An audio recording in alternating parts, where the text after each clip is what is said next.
ఓం నమో భగవతే వాసుదేవాయ. చూడండి ఫ్రెండ్స్, మన అనంత పద్మనాభ స్వామి వారు ఎంత అందంగా ఉన్నారు. పద్మనాభ స్వామి వారు స్వయంభూగా వెలిసిన విశాఖపట్నం జిల్లాలోని పద్మనాభం కొండపై ఉన్నాం ఫ్రెండ్స్. మనం ఇప్పుడు ఈ ఆలయాన్ని గత 3 ఏళ్లలో చాలా అద్భుతంగా అభివృద్ధి చేశారండి. ముఖ్యంగా కొండపైకి ఘాట్ రోడ్ నిర్మించి ఇటీవల ప్రారంభించడంతో వేలాది మంది భక్తులు స్వామివారిని దర్శించుకునేందుకు తరలి వస్తున్నారండి. ఘాట్ రోడ్లో దాతల ఆర్థిక సాయంతో శంకు చక్రాలు, తిరునామాలు కూడా అద్భుతంగా తీర్చిదిద్దుతున్నారండి. మీరు వీడియోలో చూడొచ్చు. కొండపై స్వయంభూగా వెలిసిన పద్మనాభ స్వామి వారిని దర్శించుకునే ముందు పాల సముద్రాన్ని తలపించే మంచు అందాలు చూసి ఆస్వాదించండి ఫ్రెండ్స్. చూడండి ఫ్రెండ్స్, ఎంత అద్భుతంగా ఉందో కదా. ఇక్కడి నుంచి సూర్యోదయం చూస్తే మనసు పులకించిపోతుంది ఫ్రెండ్స్. ఆ అనుభూతి మాటల్లో చెప్పలేనిదండి. ఎవరికి వారు స్వయంగా వచ్చి ఆస్వాదించాల్సిందే. పద్మనాభం కొండపై నుంచి పాల సముద్రంలో సూర్యోదయాన్ని చూడాలనుకుంటే మాత్రం ఇక్కడికి తెల్లవారు 6 గంటలకే చేరుకోవాలి ఫ్రెండ్స్. ఒకసారి ట్రై చేయండి ఫ్రెండ్స్, చాలా హ్యాపీగా ఫీల్ అవుతారు. రండి ఫ్రెండ్స్, ఇప్పుడు ఆలయ చరిత్ర తెలుసుకోవడంతో పాటు స్వయంభూగా వెలిసిన పద్మనాభ స్వామి వారిని దర్శించుకుందాం. ఓం నమో భగవతే వాసుదేవాయ. శ్రీకృష్ణ భగవానుడు శంకు చక్రాలు, తిరునామాల రూపంలో ఇక్కడ స్వయంభూగా వెలిశాడని భక్తులు నమ్ముతారండి. సుమారు 600 సంవత్సరాల క్రితం విజయనగరం పూసపాటి రాజవంశీయులు ఇక్కడ ఆలయాన్ని నిర్మించారండి. ఆ ఆలయానికే 3 ఏళ్ల క్రితం మరమ్మతులు, ఆధునికీకరణ పనులు ప్రారంభించి ఇటీవల పునఃప్రారంభించారండి.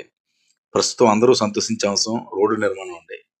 గతంలో సుమారు 1300 మెట్లు ఎక్కి కొండపైకి చేరేందుకు భక్తులు చాలా ఇబ్బంది పడేవారండి. ప్రస్తుతం సులువుగా వాహనాలపై కొండపైకి చేరుకుంటున్నారండి.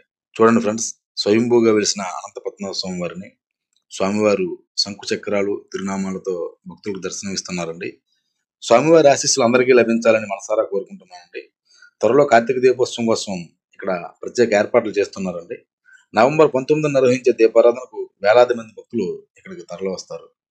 ఆ రోజు దీపాల కాంతుల్లో పద్మనాభం పరిసరాలన్నీ కూడా మిలమిలా మెరిసిపోతాయి ఫ్రెండ్స్. జై శ్రీకృష్ణ. చూడండి ఫ్రెండ్స్, ఆలయ పరిసరాల్లో వాహనాల రద్దీ.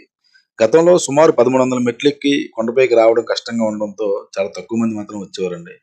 ప్రస్తుతం అద్భుతంగా రోడ్డు నిర్మించడంతో వేలాది మంది భక్తులు అనంత పద్మనాభ స్వామి దర్శనానికి తరలి వస్తున్నారండి. మన పూర్వీకులు చెప్పినట్టు రహదారులే నాగరికతకు చిహ్నాలు కదండి.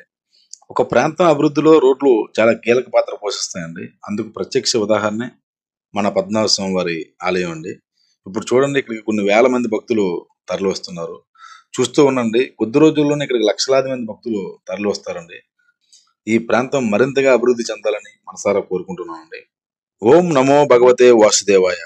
పద్మనాభ స్వామి ఆలయ పరిసరాల్లో పచ్చదనం కూడా చాలా అద్భుతంగా ఉంటుందండి. కొండ పక్క నుంచి గోస్త నది ప్రవహిస్తుండడంతో పరిసరాలన్నీ చాలా అందంగా ఉన్నాయండి. చూడండి ఫ్రెండ్స్, సూపర్ వ్యూ కదా.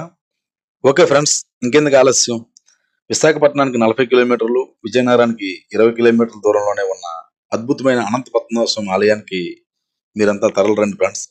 తెల్లవారుజామున పాల సముద్రంలో సూర్యోదయాన్ని, పచ్చని ప్రకృతిని ఆస్వాదించి అనంత పద్మనాభ స్వామి ఆశీస్సులు తీసుకోండి ఫ్రెండ్స్.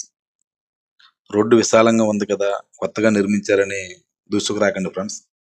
ఘాట్ రోడ్లో నెమ్మదిగా ప్రయాణించి మీతో పాటు తోటి ప్రయాణికులను కూడా సురక్షితంగా ఉంచండి ఫ్రెండ్స్. Thank you friends. నేను మీ జగన్నాథ్. వీడియో నచ్చితే లైక్ చేసి, కామెంట్ చేసి, షేర్ చేయండి ఫ్రెండ్స్. Please subscribe. ఓం నమో భగవతే వాసుదేవాయ. ఓం శ్రీ స్వామియే శరణమయ్యప్ప.